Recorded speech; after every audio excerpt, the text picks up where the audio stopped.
मी त्यांची थोडक्यात ओळख करून देते. सुलभाताई वाईला राहतात. गेली 30 वर्ष त्या कुकिंग क्लासेस घेत आहेत. त्यामध्ये पंजाबी पदार्थापासून अगदी अलीकडच्या सर्वांना आवडणाऱ्या चायनीज, पिझ्झा, बर्गर सारख्या परदेशी पदार्थांचेही क्लासेस घेतात. आम्ही सारे खवय्ये या TV वरच्या प्रसिद्ध कार्यक्रमांमधून त्यांनी 2दा सादरीकरण केलेले आहे. अनेक पाककृतींच्या स्पर्धांमधून त्यांना बक्षिसं मिळालेली आहेत. आता परीक्षक म्हणून अशा स्पर्धांना त्यांना बोलावले जाते. अनेक शाळांमधून मुलांना टिफिन कसा द्यावा या विषयावर त्या पालकांसाठीही व्याख्याने घेतात, डेमॉन्स्ट्रेशन करून दाखवतात. 4 वर्षापूर्वी हेल्दी कुकिंगसाठी वेट लॉस नाही तर वेट मॅनेजमेंट हे पुस्तक त्यांनी लिहिले आहे. आता अलीकडे त्यांच्या साकार शिक्षण या चॅनेलमार्फत त्यांनी हेल्दी रेसिपीचे व्हिडिओ सुरू केले आहेत. तर आता हेल्दी डाएट संबंधी प्रत्यक्षच त्यांच्याकडून ऐकूया.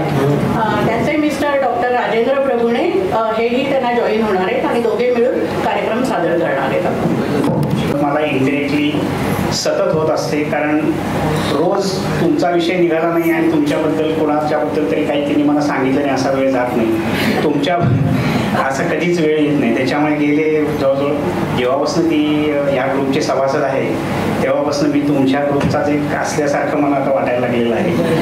तुम्ही मला हरकत नाही. सगळ्यांच्या घरी तीच परिस्थिती आहे. तर अशा त्याच्यामुळे ह्या तुमच्या ग्रुपला जेव्हा गॅदरिंगला यायचं ठरलं तेव्हा आम्ही दोघांनी यायचं ठरवलं आणि इथे आम्हाला बोलायची संधी दिली याबद्दल मी आमच्या दोघांच्या वतीने सगळ्यांचे आभार मानतो.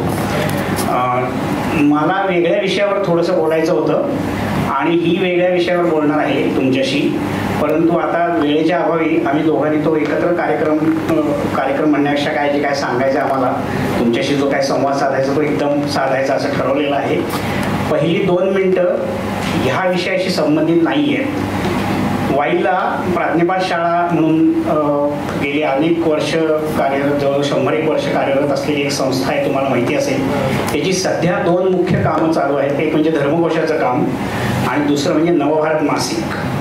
तर त्या नवभारत मासिक हे साधारण 75 वर्ष म्हणजे स्वातंत्र्याच्या सुमाराला चालू झालं तेव्हापासून आज तागायत ते फक्त सभासदांच्या ह्याच्यावरती आणि जवळजवळ बहुतेक वेळेला तोट्यामध्ये असं चालतं आहे, कारण त्याच्यामध्ये कुठल्याही प्रकारच्या आम्ही शक्यतोवर जाहिराती घेत नाही, कारण जाहिराती घेतल्या की मतप्रदर्शन करण्याकरता मर्यादा येतात. त्याच्यामुळे सहसा जाहिराती न घेता आणि इतर सगळ्या गोष्टी न करता आणि फक्त वैचारिक विषयांना वाहिलेलं असं हे मासिक आहे. तुम्हाला बहुतेकांना ते माहिती पण असेल. हे वेगळं सांगायची मी जरूर नाही आहे. कोणत्याही प्रकाराने ज्याला करमणूक प्रधान म्हणतो किंवा अशा प्रकारचं त्याच्यामध्ये लेखन होत नाही, त्याच्यामुळे ते साहजिकच पॉप्युलर नक्की नाही आहे, हेही मला माहिती आहे. परंतु मी इथे आज त्याचा एक प्रतिनिधी म्हणून तुम्हाला मी असं विनंती करतो की त्याचं तुम्ही सभासद व्हावं. हे अशा करता मी विनंती करतोय तुम्हाला की हा वाचक पुस्तकप्रेमी गट आहे आणि हा पुस्तकप्रेमी गट आहे, हा इतके दिवस हा सर्व जो चालू आहे तो तुम्ही त्याच्यावर परीक्षण पण करून देता. नुसतं पुस्तकप्रेमी म्हणून तुम्ही एकत्र गप्पा मारता असं नाही आहे. तुम्ही पुस्तकाचं परीक्षण करणं आणि ते लोकांच्या पुढे ठेवणं या प्रकारचा उपक्रम करता. ज्या अर्थी तुम्ही ह्या प्रकारचा उपक्रम करतात त्या अर्थी तुम्ही फक्त करमणूक म्हणून पुस्तक वाचनाकडे बघत नाही, हे मला हिच्याकडनं सतत समजत आलेलं आहे. म्हणून मी हे असं धाडस करतोय. खरं प्रमोशन करणं किंवा ह्या असं माझा स्वभाव पण नाही आणि आमचा हेतू पण नाही आहे, तरीसुद्धा मी हे करायचं ठरवलं. त्याचं कारण असं की खरोखरच वैचारिक विषयांना वाहिलेलं अतिशय सुंदर मासिक आहे. आत्ता आम्ही 3-4 त्याचे विशेषांक काढले. एक नेपू रेगे हे जे थोर तत्वज्ञ आणि विचारवंत होते त्यांच्या संबंधीचा एक हा विशेषांक आम्ही आत्ता काढलेला आहे आणि 2 विशेषांक आत्ता काढलेले आहेत ते म्हणजे प्राचीन ग्रीक तत्वज्ञान याच्या संबंधीचे 2 जोड अंक आम्ही आत्ता नुकतेच काढलेले आहेत. हा 3रा जो अंक आहे हा कला विशेषांक म्हणून आत्ता नुकताच झालेला आहे. तर त्या नवभारतचा संपादक मंडळावर मी आहे आणि गेले काही वर्ष संपादक मंडळामध्ये काम मी कार्यरत आहे. हा जो कला विशेषांक आहे हा विशेष करून मी अतिथी संपादक म्हणून, मुख्य संपादक म्हणून याचं काम केलेलं आहे. म्हणून याच्या संबंधी मी तुम्हाला थोडंसं सांगितलं. हे सगळे अंक जर तुम्हाला कोणाला हवे असतील तर माझ्याकडे उपलब्ध आहेत, परंतु माझी विनंती अशी राहील की हे अंक तुम्ही एखाद दुसरा विकत घेण्यापेक्षा तुम्ही त्याचं सभासद व्हावं. या विशेष अंकामध्ये ज्याला संदर्भ ग्रंथ म्हणता येईल इतक्या योग्यतेचे लेख आलेले आहेत. मी त्याचा संपादक आहे म्हणून हे तुम्हाला मी सांगत नाही आहे. खरोखरच त्याची जर नावं तुम्ही ऐकली तर कलेच्या संदर्भात, आणि हा सर्व कलांविषयक आहे, तात्विक विवेचन करणार आहे. कलेची जन्मकथा नावाचा एक SD इनामदार हे जे प्रख्यात समीक्षक आहेत त्यांचा लेख आहे. वसंत आबाजी ढाके यांचा ध्वनी सिद्धांतावर लेख आहे. बौद्ध दृश्यकलांमधून प्रतीत होणारे काल आणि अवकाशाचे संकल्पन असा दीपक कन्नल हे प्रसिद्ध शिल्पकार आहेत, त्यांचा लेख आहे. त्याच्यानंतर प्रसिद्ध शिल्पकार भगवान रामपुरे हे तुम्हाला ऐकून माहिती असतील, त्यांची मी घेतलेली मुलाखत आहे, त्याचं एक लेखांकन आहे त्याच्यामध्ये. सौंदर्य नाट्यसंगीताचे असा एक हे त्याच्यामध्ये आहे. अशा अनेक प्रकारचे लेख त्याच्यामध्ये आहेत. तर तुम्ही त्याप्रमाणे त्याचा तुम्ही अंक पाहिजे असेल तुम्हाला मिळेल आणि तुम्ही जसं सभासद व्हावं अशी मी तुम्हाला विनंती करतो. आता मी आमच्या मूळ विषयाकडे वळतो. गेली अनेक वर्ष मी स्त्रीरोग तज्ज्ञ म्हणून जरी काम करत असलो तरी स्त्रियांना आणि गर्भधारणेच्या आधीपासून त्यांचं आरोग्य चांगलं कसं राहावं आणि त्याच्यासाठी त्यांनी कोणत्या प्रकारचं डाएट घ्यावं या संबंधी मार्गदर्शन करत आलेलो आहे. त्याच्यातनंच पुढे जसजसं मी माझा इतर व्याप कमी केला तसतसं मी लाईफस्टाईल कन्सल्टेशन करायला सुरुवात केली. आणि लाईफस्टाईलमध्ये आपण सकाळी उठल्यापासून रात्री झोपेपर्यंत किंवा झोपून परत उठेपर्यंत आणि जन्मापासून मृत्यूपर्यंत जे जे आपण सर्व करतो ते सर्व लाईफस्टाईलमध्ये येतं. त्या लाईफस्टाईलमधल्या बाकीच्या सर्व गोष्टींच्या संबंधी प्रत्येक माणसाचं वैयक्तिक तो काय करतो, कोणत्या पेशामध्ये, कोणत्या ह्याच्यामध्ये, त्याचा सगळ्याचा विचार करून त्याच्याप्रमाणे सल्ला देणं ह्या प्रकारचं काम मी करतो. त्याच्यामध्ये सगळ्यात महत्त्वाचं आणि सगळ्यात लोकांच्या जिव्हाळ्याचा विषय म्हणजे डाएट. डाएट हा विषय आहे त्यातला. तर त्याच्यामुळे आज आम्ही जे बोलणार आहोत ते फक्त त्यातल्या डाएट संबंधी बोलणार आहोत. त्याच्यामध्ये इतर ज्या गोष्टी आहेत त्याच्या संबंधी काही आम्ही काही बोलणार नाही आणि तुमचा वेळ काही खाणार नाही होत. कारण पुढे तुम्हाला नंतर जेवणात बरंच काही काही खायचं आहे. त्याच्यामुळे हा तुमचा वेळ मी नक्की खात नाही. त्याच्यामध्ये मला इतक्या वर्षांमध्ये जे सगळ्या गोष्टी जेवणाच्या आधी मुद्दा विषय घेतला, काय खावं आणि काय खाऊ नये लोकांना आधी कळलं नाही. असंही डायरेक्ट सांगण्याचा आत्ता आमचा उद्देश नाही आहे. कारण तुमच्या पुढे वाढून ठेवलेल्या ताटातल्या अन्नाची चव मला घालवायची नाही आत्ता कदाचित, पण मग ती तृप्ती पण तुमची घालवायची नाही तर मग मी कधी बोलू असाही प्रश्न आहे. कारण तुमच्या जेवणानंतर जर मी बोललो असतो तर मग तुम्हाला ते पश्चात्ताप होत राहिला असतं की आपण हे काय खाल्लं ते काय खाल्लं वगैरे असो. जास्त विनोद पण मी करत नाही कारण मला मग बोलायची जास्त हे होईल आणि तुमचा वेळ जाईल असो.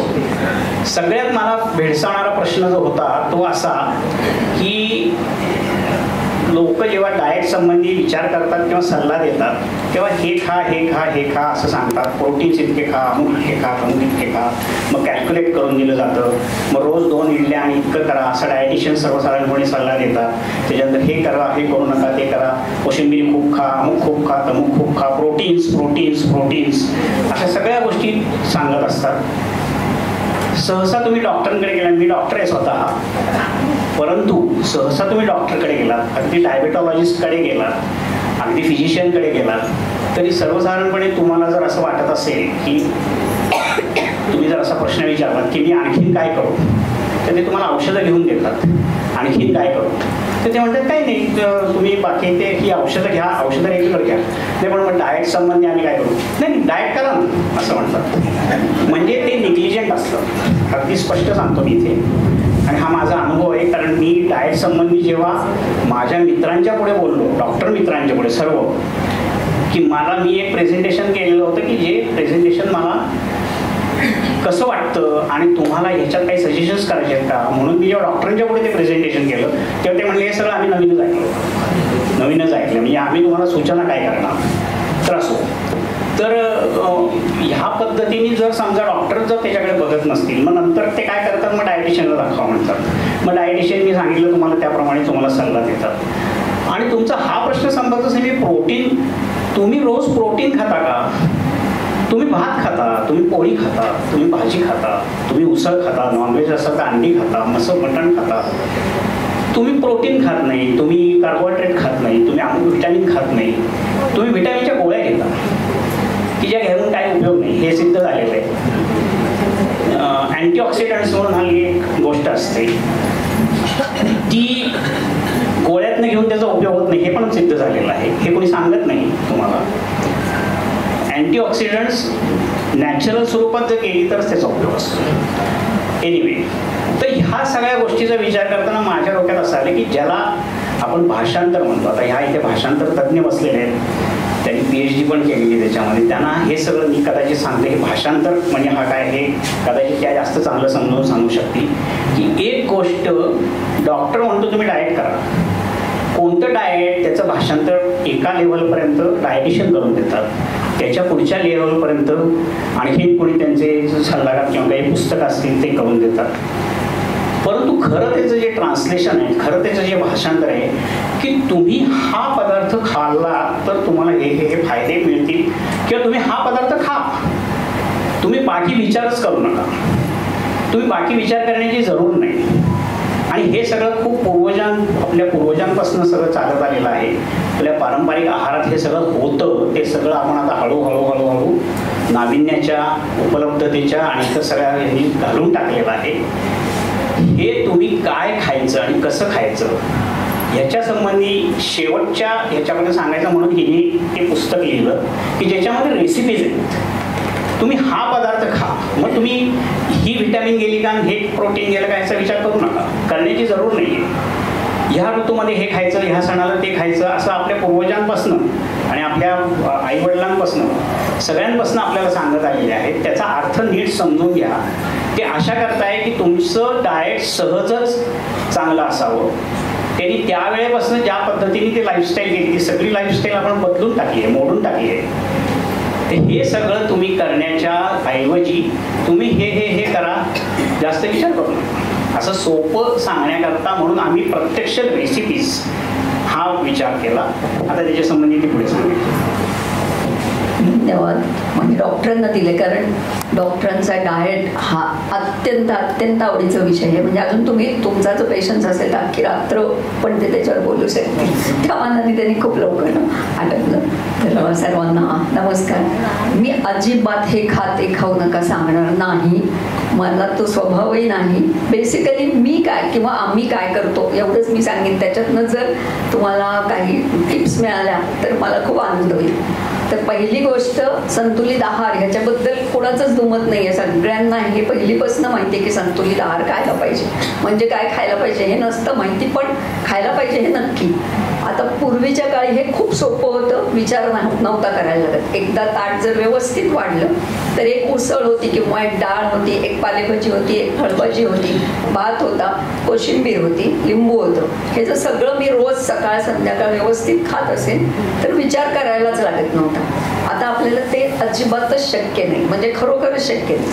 आज आता माझ्याकडे भरपूरच वेळ आहे, कुठल्याही अर्थाने मी बांधलेली नाही, पण तरी सुद्धा एवढं रोज करणे इतका पेशन्स नाही, तेवढा वेळ नाही, तितकी माणसं घरात नाही तेवढं सगळं करायला. मग ह्याच्यावर काय विचार करता येईल?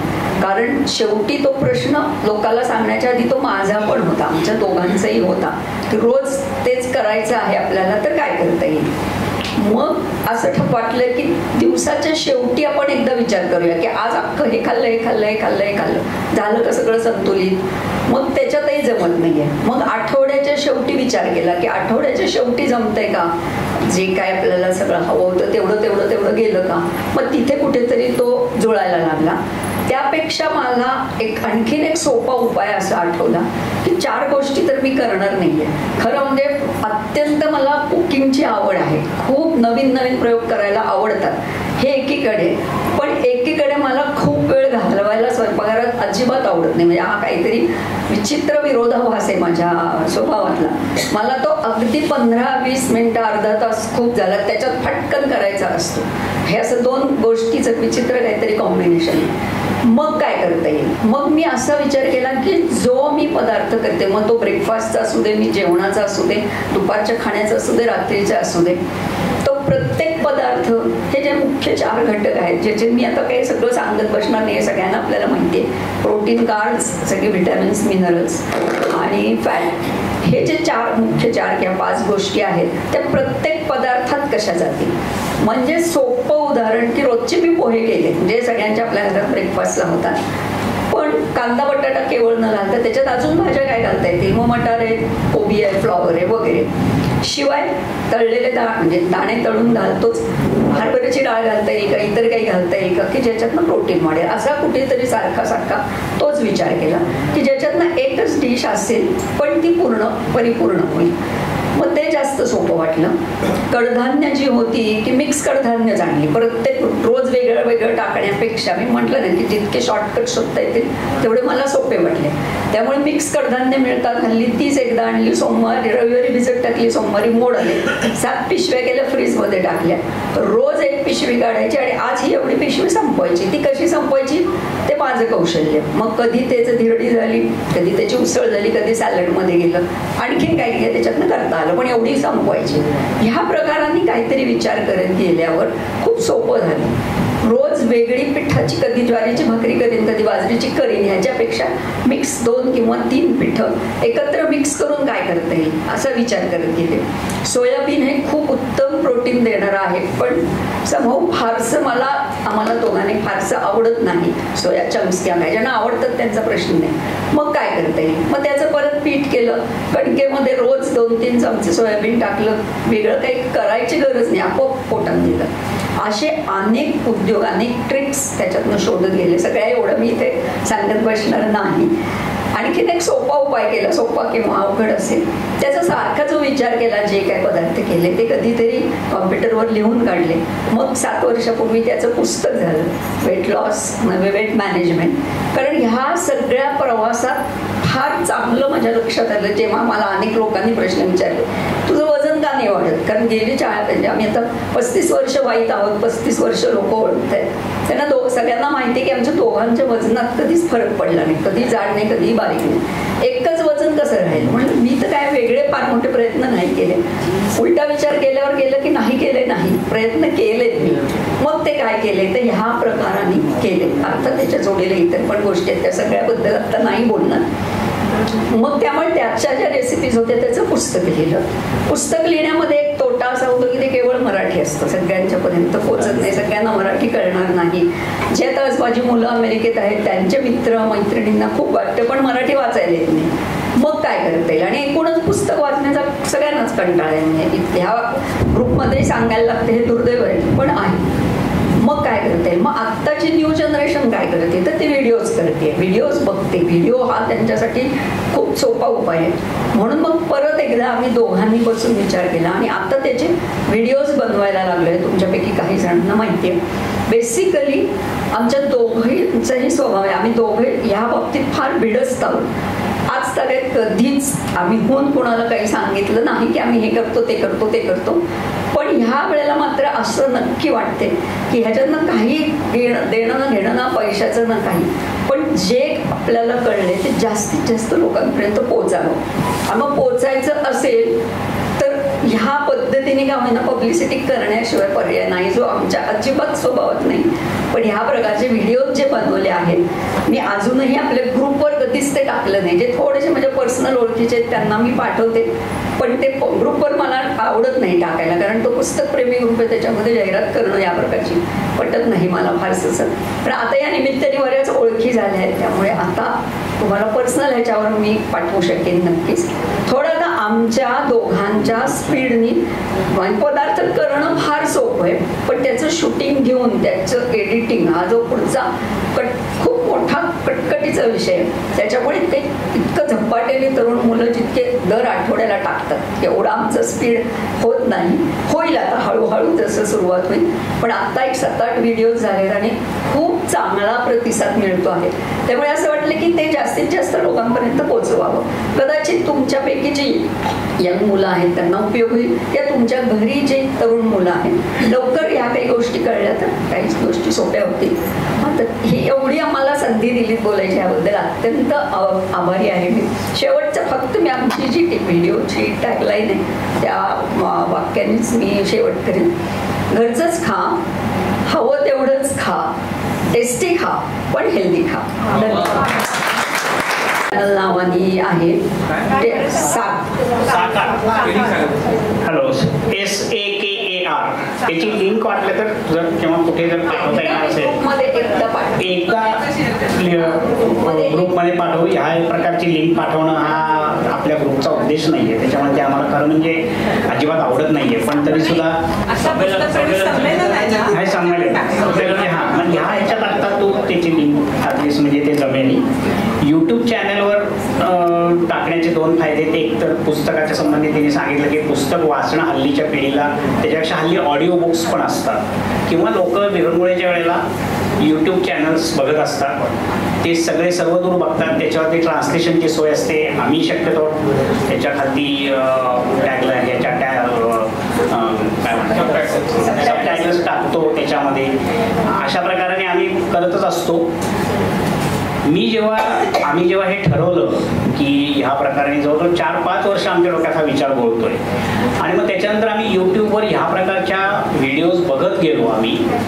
तर यूट्यूबवर खाण्यासंबंधी असंख्य व्हिडिओ आहेत. खाण्यासंबंधी म्हणजे सगळ्या इतर विषयांच्या पेक्षा खाण्यासंबंधी फारच व्हिडिओज आहेत. पण ते सगळे टेस्टी खाण्यासंबंधी आहेत. सगळे नॉव्हेल, फाईन डायनिंग ह्या सगळ्या नावाखालती मैद्याचे पदार्थ फक्त खाण्याकरता लोक प्रवृत्त करतात, गोड पदार्थ खाण्याकरता प्रवृत्त करतात. एकही आपण कशाकरता खातो?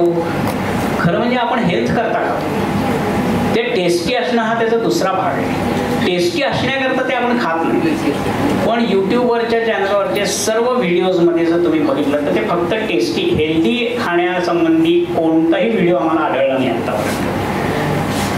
तर त्याच्यामुळे आमचा फक्त हेतू असा आहे की त्याच्यामध्ये ते टेस्टी होती हे खरोखरच आवश्यक आहे, कारण त्याच्याशिवाय आपण खात नाही. परंतु ते हेल्दी असलेच पाहिजेत आणि त्याच्यात काय प्रकाराने हेल्दी आहेत ते का, ते त्याच्यामध्ये काय विशेष आम्ही केलेलं आहे ते सगळं कॉमेंट्रीमध्ये किंवा ह्याच्यामध्ये येतं ते. तर त्याची आत्ताचं जे संमेलन आहे त्या संमेलनाच्या ह्याच्यात संधी साधून आम्ही त्याची लिंक पाठवू. परंतु नंतर कृपया आम्हाला क्षमा करा, पण आम्हाला ते पटत नाही की जो ग्रुप ज्या कारणाकरता आहे त्या कारणाकरताच त्याचा वापर व्हावा. त्याच्यामुळे त्याच्या एरवी आम्ही त्याच्यासंबंधी काही बोलणार नाही.